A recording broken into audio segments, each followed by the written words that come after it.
We're excited because it is officially construction season in the city of Chicago.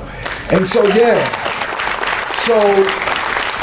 on today, I just want to say not only welcome, but we're excited to see new projects started here, not only in the 6th Ward, but across the city of Chicago.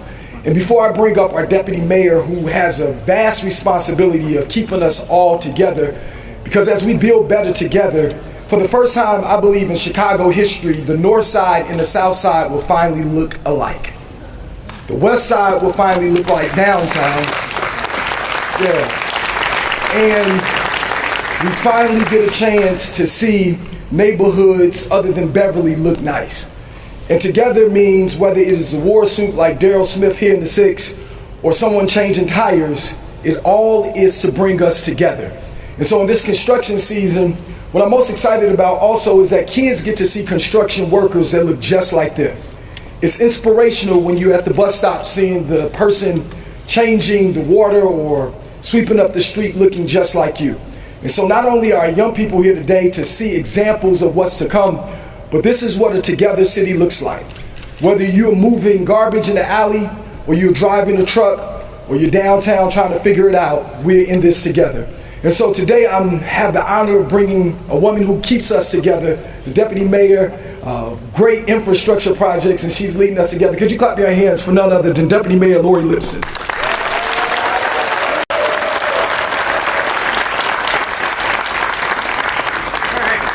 Good morning. Good morning. I am Lori Lipson, the Deputy Mayor of Infrastructure for the City of Chicago. I'm proud to be here with Alderman Hall in the 6th Ward with our team to celebrate the official start of construction. Even though we saw a little snow yesterday, it's technically spring and it is all Chicago weather. As we know, as the snow melts and the days get longer, a familiar sound fills the air. Jackhammers, trucks, the hum of hard-working crews in our neighborhoods across the city. We like to joke that Chicago has 2 seasons, winter and construction. Construction season is essential. It's how we strengthen our infrastructure, improve public safety, and build a more sustainable future for the city. But we also know that construction comes with its challenges: traffic delays, detours, disruptions to daily routines. That's why we're focused on communication, collaboration, and minimizing impacts wherever possible. Our city departments and our partner agencies are working hand in hand to ensure projects are aligned, permits are streamlined, and residents and businesses are kept informed every step of the way. Our infrastructure services team is taking on the 2025 construction season with the same commitment to delivery that helps make our city better, stronger, and safer. This year, under our Build Better Together initiative, we are launching and continuing to work on projects that touch every corner of the city. This includes replacing and repairing bridges, upgrading CTAL stations, renovating city-owned properties, repairing fleet that you see behind me, creating opportunities for MBE and WBE companies to build capacity, refreshing our terminals at our airports, creating apps and technology for our on-site workers, and complying with building codes to ensure safe working conditions for our team. We are building better together, not just for this season, but for the future, by investing in infrastructure, supporting transportation and mobility, promoting sustainability and resilience, and strengthening our local economy. This could not be possible without the dedication of our city workers and union partners, some of whom are with us today. Your commitment is powerful testament what public service can accomplish when we come together for the greater good of Chicago. So let's give them a well-deserved round of applause.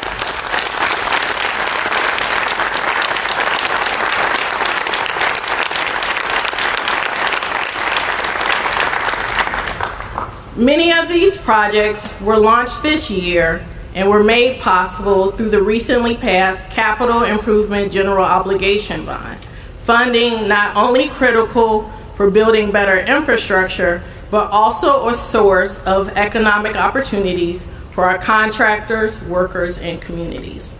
Across departments and agencies, we coordinate 24/7, 365 days a year. We show up in neighborhoods when we're needed the most, whether it's emergency repairs, natural disasters, First Amendment demonstrations, block parties, concerts, and festivals. This is the full force of government in action that Mayor Johnson's administration brings. I want to especially thank the departments and agencies who make this possible and my colleagues. Fleet and Facility Management, Department of Transportation, Human Resources, the Water Department, Streets and Sanitation, Procurement, Department of Buildings, Aviation, CTA, DTI, and the Public Building Commission. Let's take a moment to give a round of applause for our infrastructure departments and systems.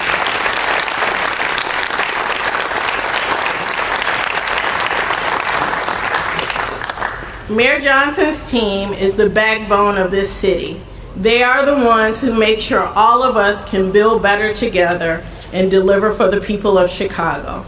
And now it's my pleasure to introduce someone who's leading key pieces of work, my friend, Commissioner of Transportation, Tom Carney.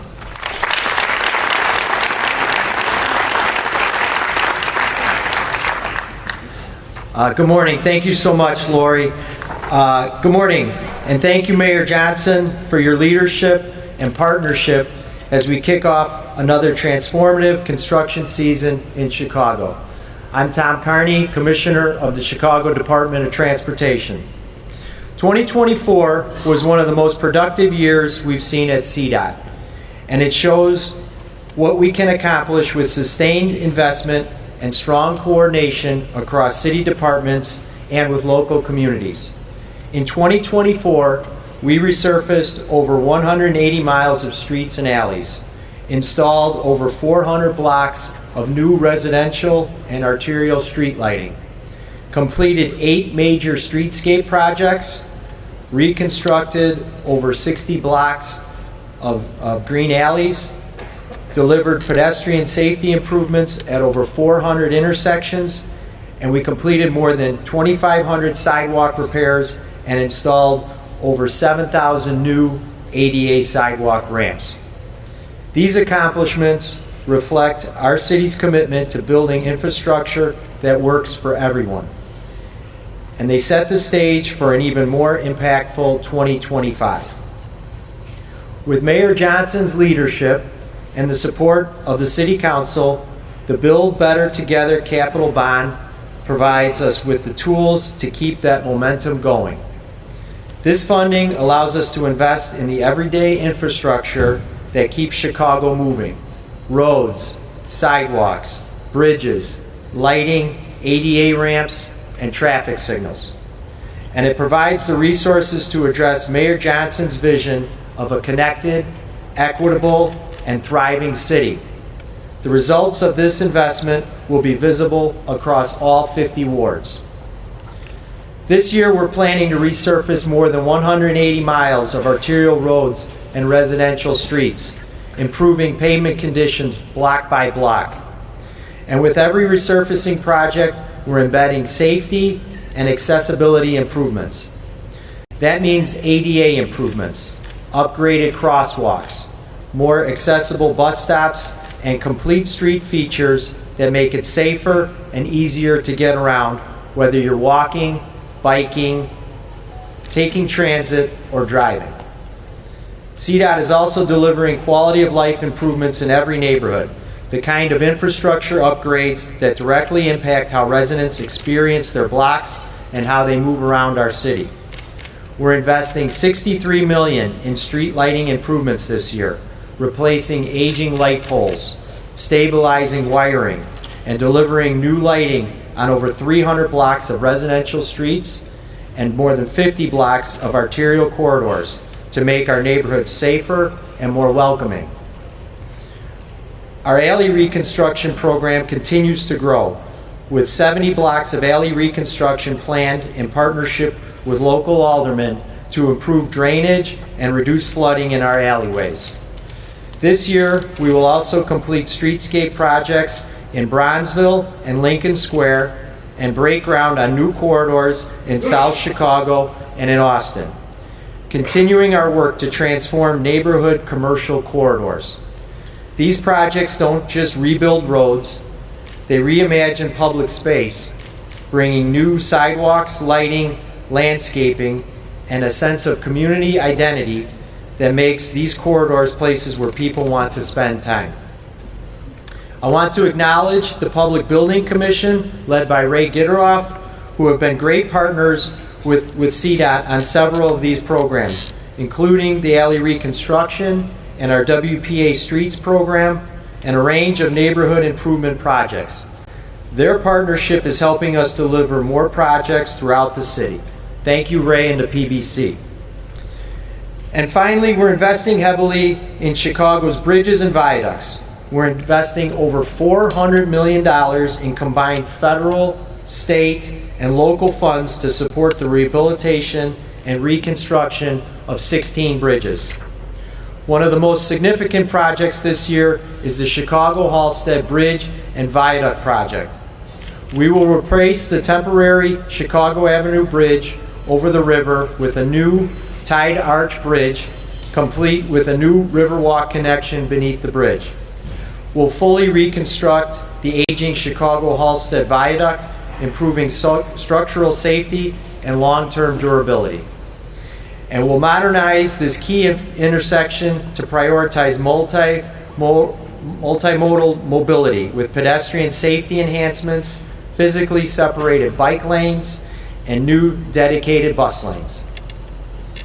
Thanks to sustained local capital bond funding, we have the certainty to keep the assembly line moving, so critical projects can advance more efficiently from planning and design into engineering, procurement, and into construction.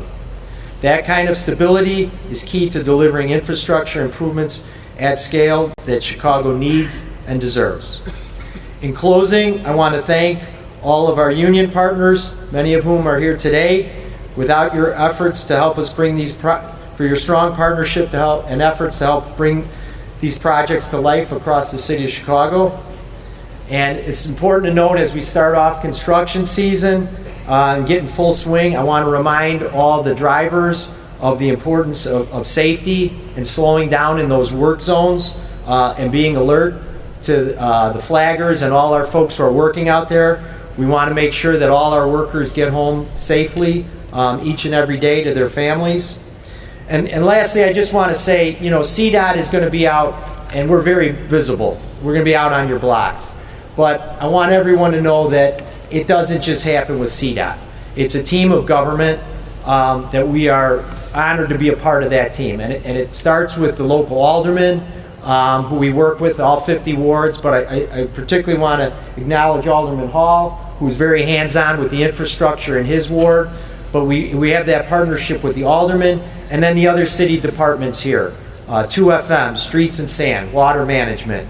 And while CDOT is front and center on it, it wouldn't happen without this team here today. So I want to just stress that CDOT is honored to be a part of this team. And as we kick off the season, the team's ready to have a championship season. So.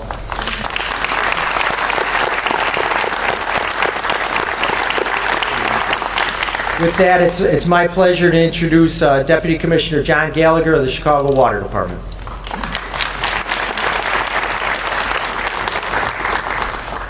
Thank you, Commissioner Carney. Good morning. I'm John Gallagher, Deputy Commissioner of Operations for the Chicago Department of Water Management. I bring you greetings from Commissioner Randy Connor, who's in Washington, D.C. right now at a water conference, so he cannot be here today. I'd first like to start by thanking Mayor Brandon Johnson for his continued support in providing the resources and leadership needed to complete the infrastructure projects that bring us here today, and that are necessary to ensure that water management continues to provide the best water in the nation for our customers. 2024 was a big year for our department. Much of our work has been expanded by the mandatory replacement of lead service lines whenever we perform maintenance and complete repairs on our aging infrastructure. This has added greatly to the complexity of what we do. However, last year we were able to invest upwards of $50 million replacing water and sewer main across this city. We lined 14 miles of sewer mains and 1,000 sewer structures. We replaced over 5,000 lead service lines across our various programs. We invested $240 million in facility improvements, ranging from the Central Park Pumping Station conversion project, which is from steam to electric, and the new roof project at our Eugene Sawyer plant. I'd like to acknowledge and thank our partners here today. We coordinate closely with CDOT, Streets and Sanitation, 2FM, Department of Buildings, and other city agencies and utilities whenever we perform plant construction or make emergency repairs. This cooperation ensures that we are causing only minimal disruption to our customers and the residents of the city. I want to thank each and every one of you for your collaborative efforts, without which we could not deliver the services to our customers that they expect and deserve in an efficient and professional manner. With 17 labor unions represented at Department of Water Management, I would certainly be remiss if I did not thank them and our skilled labor force as well. These are the dedicated men and women who answer the phone at 3 in the morning when there's a water main break and it's 10 degrees below zero and they come out, or especially in this season where the viaducts are flooded, wade through chest-deep water and unclog sewers so that emergency equipment and vehicles can get through. So it's been the honor of my career to be able to serve with the dedicated men and women of Department of Water Management. In particular, we'd like to thank Mayor Brandon Johnson for his leadership in making all of this work possible. The capital improvement bond funding we received from the city this year is going to be critical to helping us scale up our lead service line replacement programs as we use these funds to replace the private side service and install thousands of water meters. Looking forward to the 2025 construction season and beyond, we're very excited about some of the innovative projects and pilots we've developed and will be implementing to address some of our legacy infrastructure issues. This year we plan to replace 12 miles of water main, 9 miles of sewer main, line an additional 42 miles of sewer main, line 5,000 sewer structures, replace 10,000 sewer restrictors. These are the rainwater restrictors that keep the water on the street during heavy downpours and rain events, which in turn keeps the water out of your basements.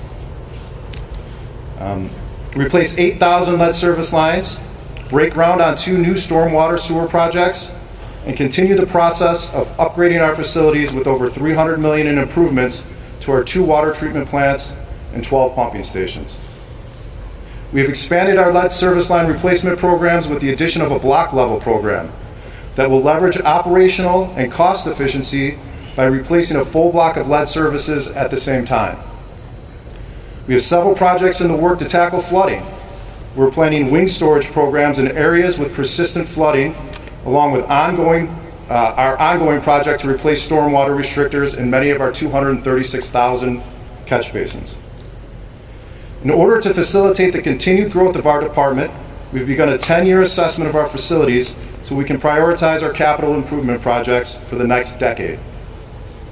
To promote equity in our contracting, we are working with our partners in procurement to lower insurance and bonding requirements for small business firms that will now have an enhanced opportunity to participate and benefit from Water Management's ambitious schedule of projects. At the end of this month, Mayor Johnson will break ground on the historic Joliet pipeline, opening a path to new Southwest suburban customers and millions of dollars annually to help us keep our system strong and sustainable. So as you can see, we have a very busy year upcoming, so we thank everybody very much and the people in this room as well. So with that, I'd like to introduce 2FN Commissioner Julie Hernandez-Tomlin. Thank you.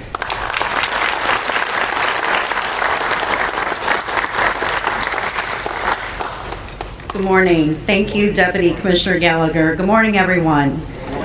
To Mayor Brandon Johnson, our COO, our Chief of Staff, welcome, and the leader of our PAC, Deputy Mayor Lori Lipson, thank you. Especially all of our dedicated staff here today. Welcome to our 69th and Wentworth facility where great things happen. I want to begin by extending a special welcome to our partners from the Machinists Union, Local 126, Tom Bednarik, Ryan Kelly, as well as Local 134 electrical workers, John Gagan. Your expertise and partnership are critical to keeping this infrastructure moving along, so thank you. Today, I'm particularly proud to acknowledge 4 exceptional students from Kennedy King College. However, we have 2 here today. Jenny and Eduardo, you want to come up, please?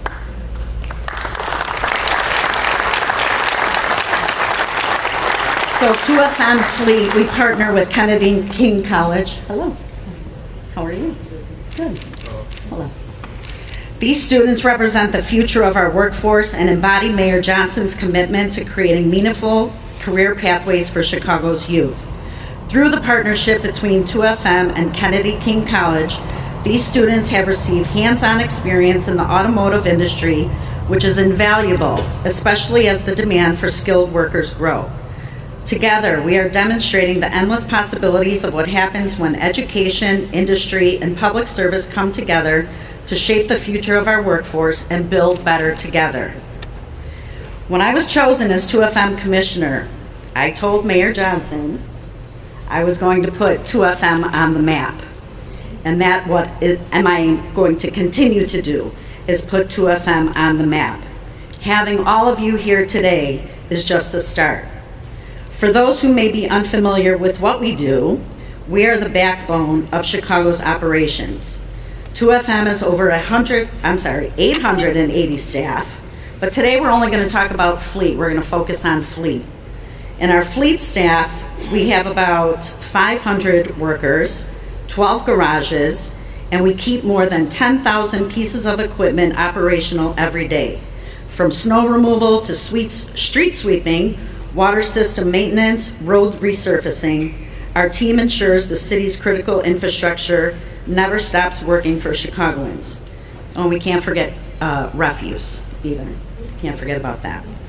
I'm excited to share that in 2024, we added approximately 400 new pieces of equipment to our fleet, and in 2025, we're going to add another 500 pieces. That includes 20 new refuse trucks and 3 fully electric refuse trucks. These investments reflect our commitment to modernization and sustainability, building on our existing fleet of 260 electric vehicles as we continue to explore cleaner technologies for Chicago's future. I am grateful to work for such an incredible, hardworking, dedicated department of people who work tirelessly every day to keep the city running and provide Chicagoans with much needed everyday services. These are the unsung heroes who ensure Chicagoans receive the essential services they depend on every day. Thank you for your continued support for our department and our mission. And now please welcome one of the department's Streets and Sanitation Labor Trainee Program graduates, Alonda Morris. Thank you.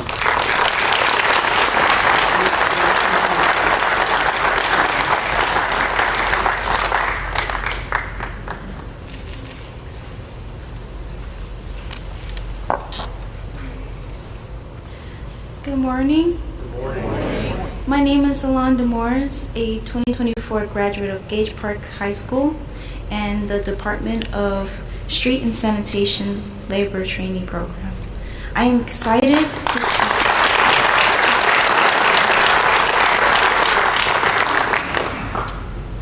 excited to join you today to celebrate both the official start of construction season and the hardworking people who, like me, get up every day to make our city run.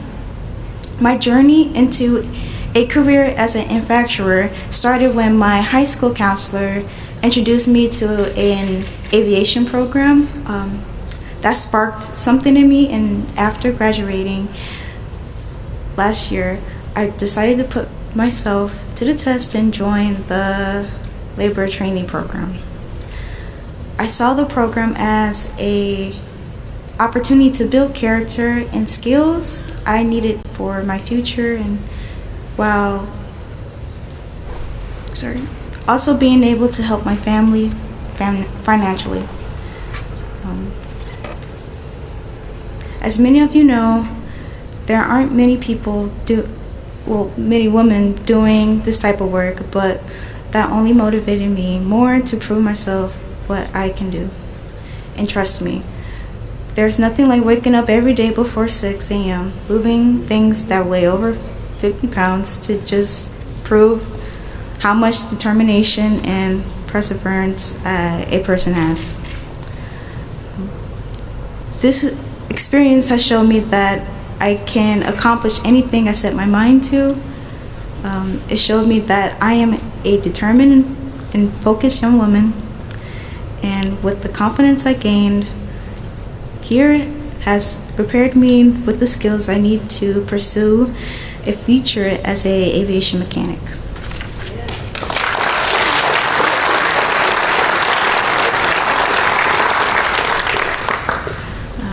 Mayor Johnson, I've met you before, but I never had the chance to thank you for your commitment to young people like me. By investing in us as the city's next generation of leaders, you've given us a chance to discover our own strengths. And I am proud to stand before you today with that confidence in a full-time job at the Department of Street Sanitation. To all the union's partners here today, especially a big shout out to Liuna 101 or 10, yeah.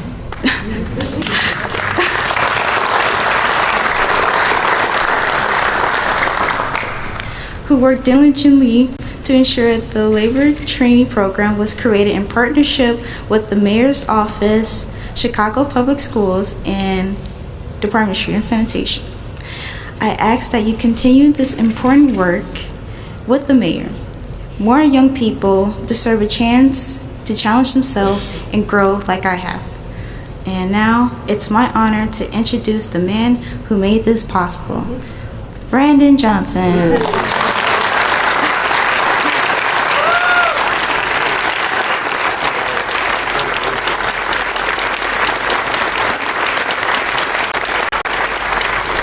Wow, thank you, Alonda, for that wonderful introduction, and to hear how the labor training program has impacted your life is truly a reminder to all of us why we actually do this work. Do me a favor, because this is the soul of Chicago. Let's give it up one more time for Alonda, please.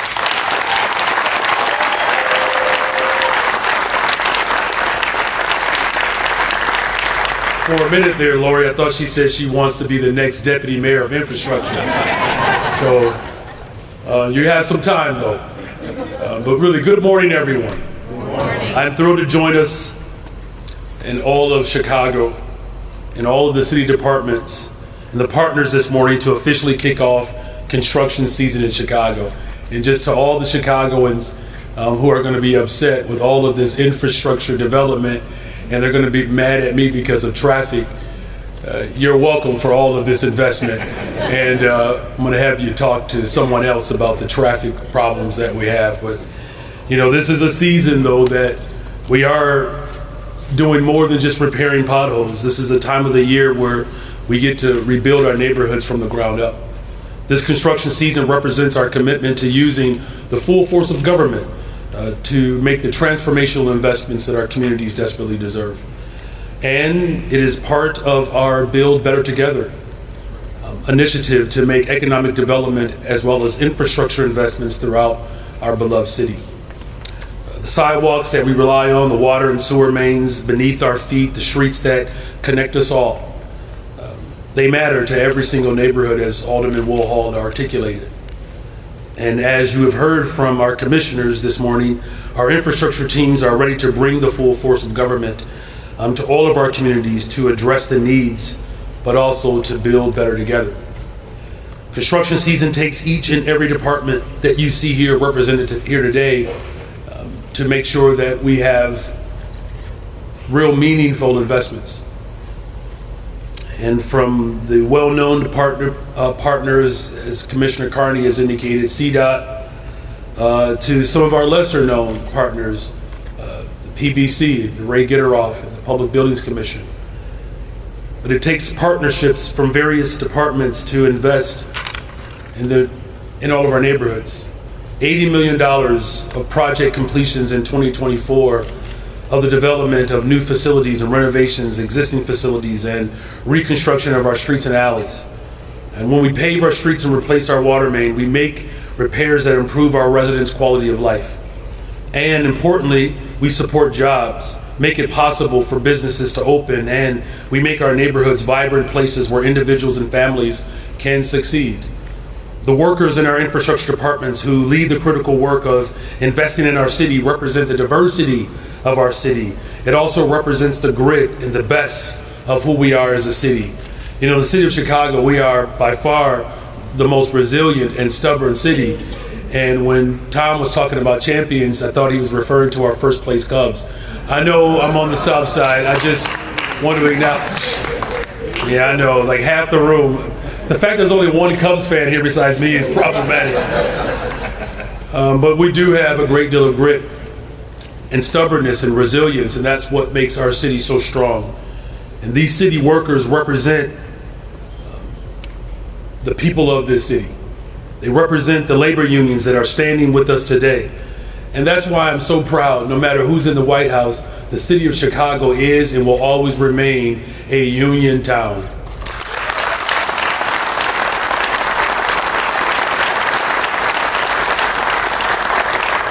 So I do want to extend my gratitude to our labor unions for doing the important work of building up and strengthening our communities.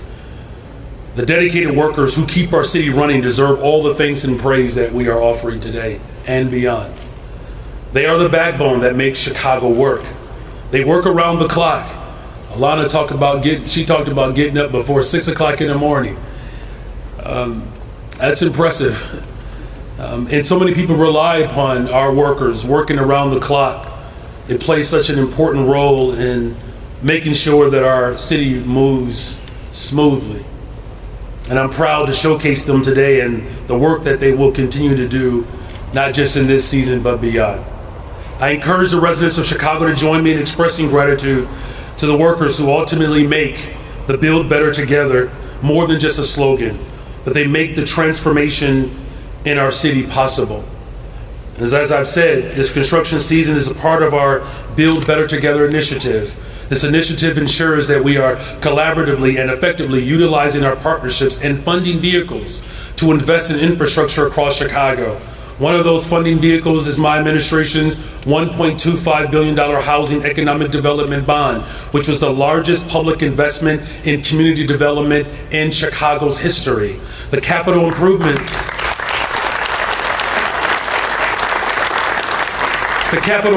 projects that our commissioners referred to, the repairs that this season will ultimately come to fruition. This was made possible by the $830 million general obligation bond, another tool for Build Better Together. Our capital improvements investments go hand in hand with our investments in projects that improve our quality of life and revitalize our communities. In the past 2 weeks, we celebrated two such projects. The 79th West Monroe development in the Loop, converting office space into affordable residential spaces, as well as the Auburn Gresham Apartments, bringing affordable housing options and retail spaces to the south side of Chicago. And through the collaborative focus of Build Better Together, we look forward to seeing more cranes in the sky and shovels in the ground across our great city. And over the next few weeks, we look forward to seeing our roads resurfaced, streetlights repaired, water pipes replaced, city facilities modernized, and so much more.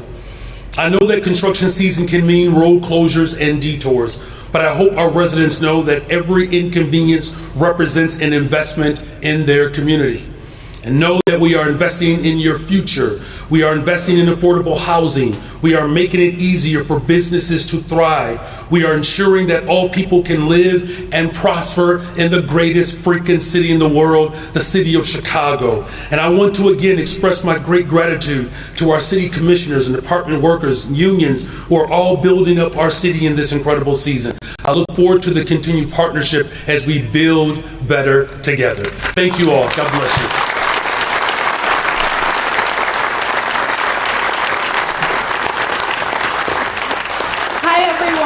We are going to have a swift transition period. Those who are standing, please stay standing. We're going to move those seats so that everyone in the middle can take a group shot. Leadership, could you guys please join us for that group shot? Commissioners, everyone, we want you to stand in a straight line here. Perfect. So step forward so we can move the chairs. Perfect. Commissioner.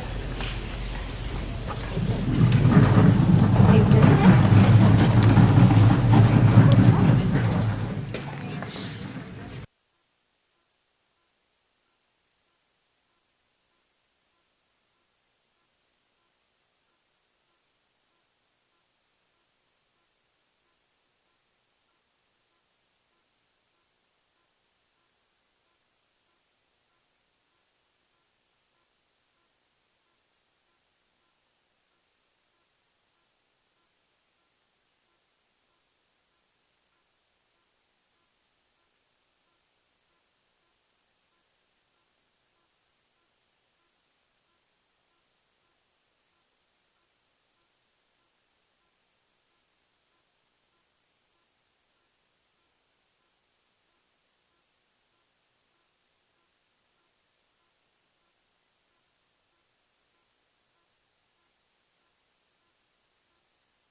Fill in.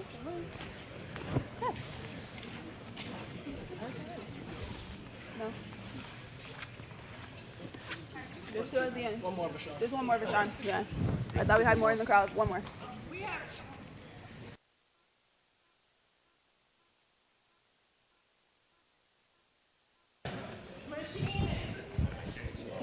Yeah, come on. Accident adjuster section. Accident adjuster section. The accident adjuster section, if you guys could come join as well. That I'm going for what I'm getting.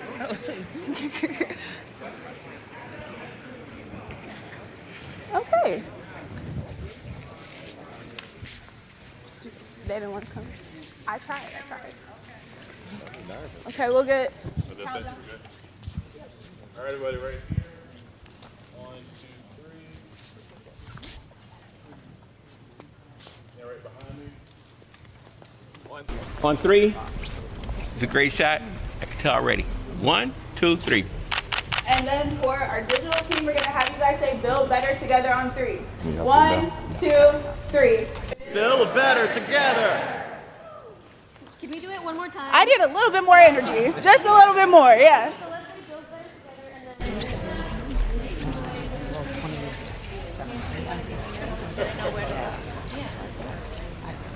Ready? Ready? 1, 2, 3. Build better together.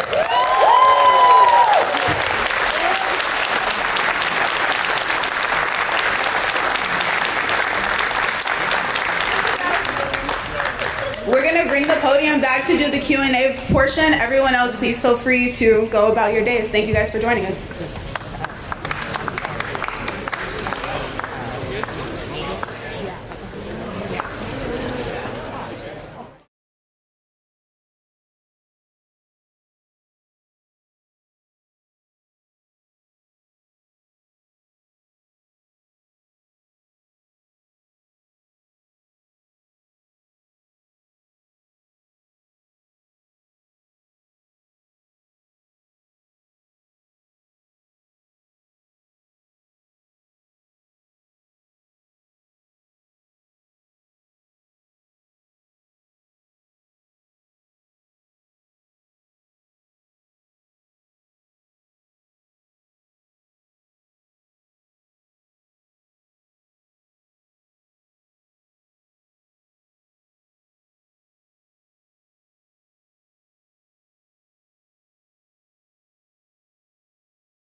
Good morning. First, I want to ask you about the impacts. One second. Is it on? Testing. All right, we're good. Morning. Good morning. Can I first ask you to weigh in on President Trump's tariffs, the impact of fewer foreign visitors, and also just the impacts on Chicago as well? Yeah, I mean, these taxes on working people are incredibly detrimental. It's the highest tax increase on working people in this country in 60 years. That impact is quite severe in Chicago. It could cost the average family about $4,000 additional dollars in taxes, and it could impact upwards of 11,000 jobs. That's why today's announcement is so critical. The tools that we've built here in Chicago, the bond investment, as well as our investment towards infrastructure to ensure that we protect our city and we protect workers, but we also make sure ensuring that we are investing in the critical needs that people have. We're not going to stand idly by and watch this administration undermine the interests of working people. That's why we have great partners at the county and the state level to continue to ensure that the values of our city and our county and our state are protected. And then just another question from the state's attorney's office. Eileen O'Neill Burke has ordered blanket objections to electronic monitoring in cases seeking detention. I guess your thoughts on that? Well, look, there's no secret that the Trump administration is working to, erode the Constitution. And we do have due process in this country where the innocence is preserved until proven otherwise. We don't believe that anybody should, be incarcerated simply because they're poor, which are, really some of the tenets, the key tenets of the substantial transformation that happened in Springfield with the law that was put into place to ultimately protect poor people. But we also obviously know that we don't want individuals who are serial rapists and others that have caused harm in our communities to not be held accountable. So this is a transition that I know that the county is going through. I know people at the county level, and I'm going to continue to work with our county officials to ensure that we are protecting due process while at the same time holding individuals that are violent accountable. Hi, Atavia Reed with Block Club Chicago. Hi. Today we reported that neighbors have been trying for a decade to get the city to shut down an illegal junkyard in Inglewood. One of the lots is owned by the city and it borders a park and homes. Neighbors say the city would never allow this illegal and potentially environmentally hazardous operation to continue on the north side. So my question is, when will the city listen to neighbors and shut down the junkyard and other illegal operations on the south side operating like this? Well, my administration has always listened to the people of this city. We have had multiple conversations around the city, around our budget, around our values. This is something that I am not aware of, and I'll make sure that our deputy mayor that is here today look into that. Second question. Prosecutors charging the Logan Square rapists say one of the crimes from 2022 involves at least 2 other men. Is an investigation ongoing? Should community members feel safe today? Well, we are certainly safer than we were before this person was apprehended. As you may know, I've made a commitment to hire 200 more detectives so that we can actually solve crime. This is a part of our overall strategy. We're already seeing the benefit of those investments. As far as anything that is still pending ongoing investigation, I do trust that our detectives will continue to bring the people who are responsible for violence in this city to justice. Good morning, Mayor. Good morning. Kind of back to the tariffs. How concerned are you about rising costs of construction when you're talking about construction projects and construction season? Yeah, thank you for raising that. I should have mentioned that earlier. I am concerned about it. It is going to raise construction costs, whether it's lumber, steel. Look, this president is an absolute nightmare. And he made it very clear that he was going to lead on behalf of the interests of the ultra wealthy, and he certainly does not possess the values that we have, where we're working to make sure that working people are protected and secure. So, again, we're talking the highest tax increase that we've seen in 60 years, and the impact that that's going to have on us building affordable homes. There will be an impact, but that's why the $1.25 billion bond investment was critical. We put that forward last year, as well as the $830 million in infrastructure. But we are very concerned about the cost of lumber and steel and other things that are needed to build affordable homes. But we're going to continue to plow ahead, and we're going to make sure that we work with our state and county government to ensure that the values of working people are protected and that we continue to build as many affordable homes as possible. With that, your concern in terms of the budget, next year's budget, I mean, what are you projecting in terms of a deficit? And also, I know that you have asked vendors to voluntarily take a reduction.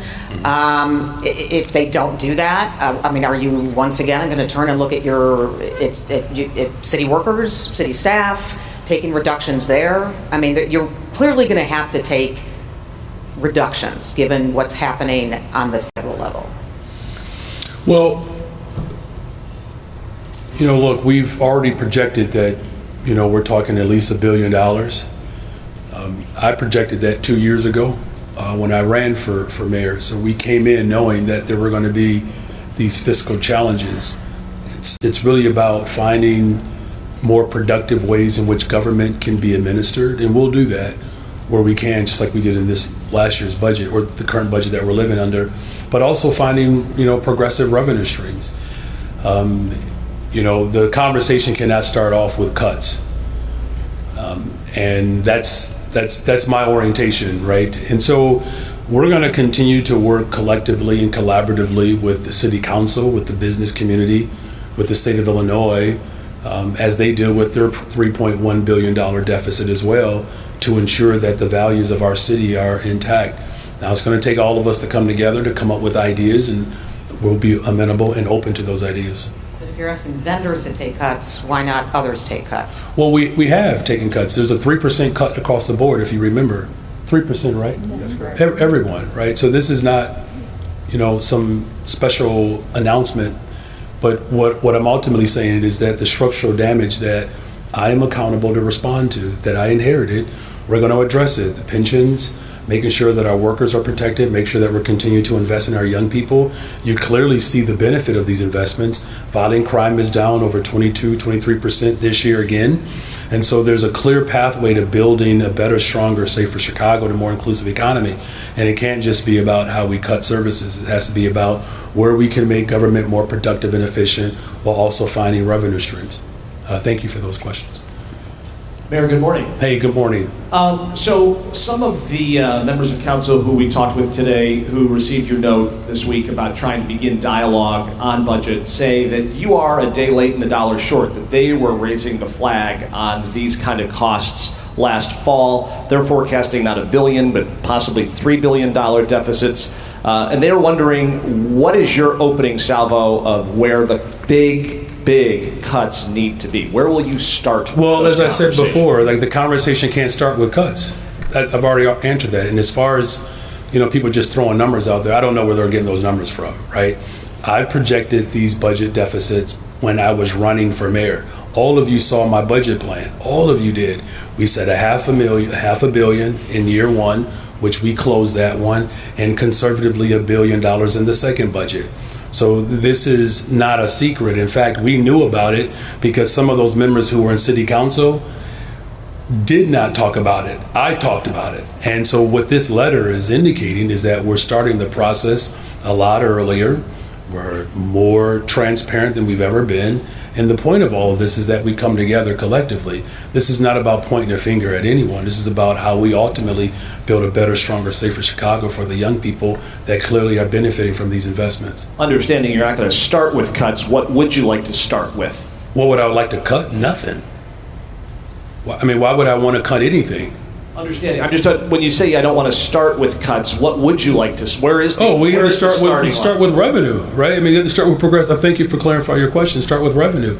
Look, all of the things that we've already discussed will be on the table. We're going to work with our partners in Illinois, the state of Illinois. We're going to work with the city council members, something that other administrations were reticent to do. We're not. I'm a team player. It's going to take all of us to be able to solve these critical problems, particularly at a time when all of our focus really should be on pushing back against the federal government as it continues to erode the decency of our democracy. And last thing, on that point, I'm wondering if you could just enumerate how you got to those numbers at the beginning of this press conference. You were pretty specific. You said Chicagoans could see $4,000 more in taxes, losing 11,000 jobs in Chicago because of the actions of the Trump administration. What is that rooted in? Where are those figures rooted in? Well, again, if you just look at what the tax is calling for, as it begins to trickle down in every single aspect of life, whether it's the things that we rely upon every single day, everything from groceries, everything from construction costs, all of that is ultimately impacted by these tariffs. Mayor, good morning. Good morning. We are obviously here today talking about investments in the community and infrastructure in different vehicles we have out here. The firefighters have now been nearly 4 years without a contract. A lot of people are calling for a new contract. They are holding a rally next week. What can you say about those conversations and where this all stands that the city is at this point? A lot of people have been speaking out on this and the maintenance and the fleet, everything that the fire department sort of has been dealing with. Yeah, look, for a very long time, I'm glad you mentioned, in terms of just maintenance and fleet, there's been ongoing conversations about the needs that, our women and men who serve this city, those needs that they have. Those conversations are ongoing. We've already projected in the last couple of budgets what the costs, ultimately will be for their raises. So we are looking ahead. We're going to continue to stay at the table and negotiate and ensure that the women and men who serve our fire department are made whole.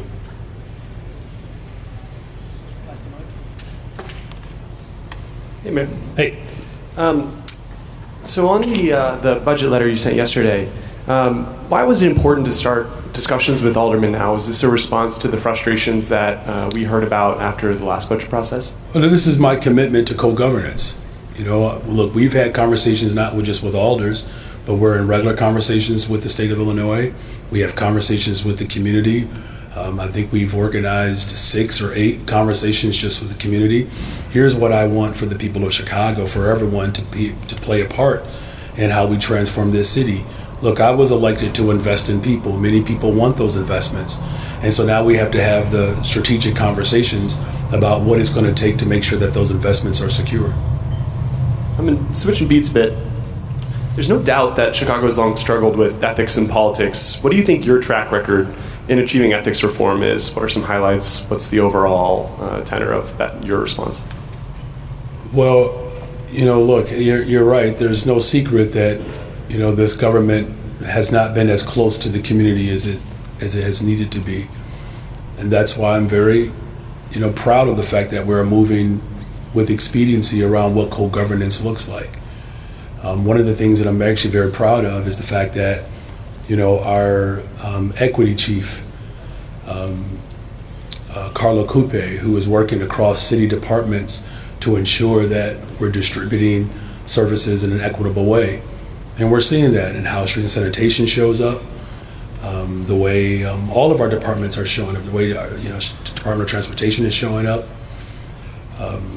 It's important that people understand and know what our motivations are. The way our buildings and water department is showing up for folks, that the ethics or ethos of our government can't just be simply mired in our conversation around the potential to corruption. I find that to be a very puerile sort of approach towards how we talk about ethics. Ethics is about how we equitably distribute government in a way that everybody can feel proud of.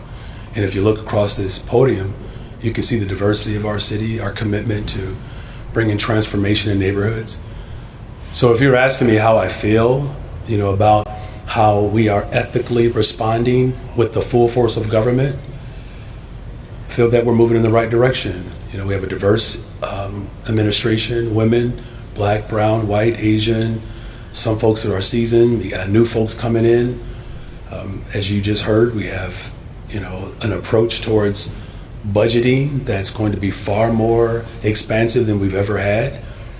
Look, there's nothing surreptitious about this administration. So we'll continue to lead in that way. Hi, Mallory, board broker in for Craig Dellamore with WBBM News Radio. With CTU contract talks done, you're past this now. We're moving into possibly labor talks with the firefighters, with the principals. Are you looking at a timeline to kind of get these discussions and contracts done, or do you think it's going to be kind of passed down the road with budget talks first, or will it be a part of that? That's a fair question. Look, my desire is to get it done as quickly as possible, but more importantly, I want to get it done right. look, there's no other mayor, I believe, that is pro-labor as I am. This is the most pro-labor city in America right now, and I'm grateful that we have had a level of labor peace that we haven't seen in 15 years. But there are steps that have to be taken, in order to make sure that the contracts that we are negotiating meet the demands and the needs of the workers, but also satisfies the desires of our constituents, our residents. So we're going to move as quickly as possible, but it all is ultimately tied into, a budget. And then just a follow up on that, for the firefighters contract, are you considering a reconstruction or a reconfiguring of the fighters on trucks, moving it to 4 people as opposed to 5, or are you going to So it looks like you've been reading some of the proposals. This is good, though. I'm grateful. No, you don't have to apologize about that. Look, there's no secret here that, the way frontline responses have shifted in our society. Like that we can admit. Those are very clear facts, right? But it all has to be tied to, what I ultimately am responsible for as the fiduciary, tied to not just the demands and the needs, but also that, we have, responsible financial trajectory to be able to satisfy all those needs. And I'm committed to having those conversations. Is there anyone else? Is that everybody? All right, thank you all very much. Appreciate you all. We're done. Thank you, guys. Okay. So is this being moved? Yes. Okay.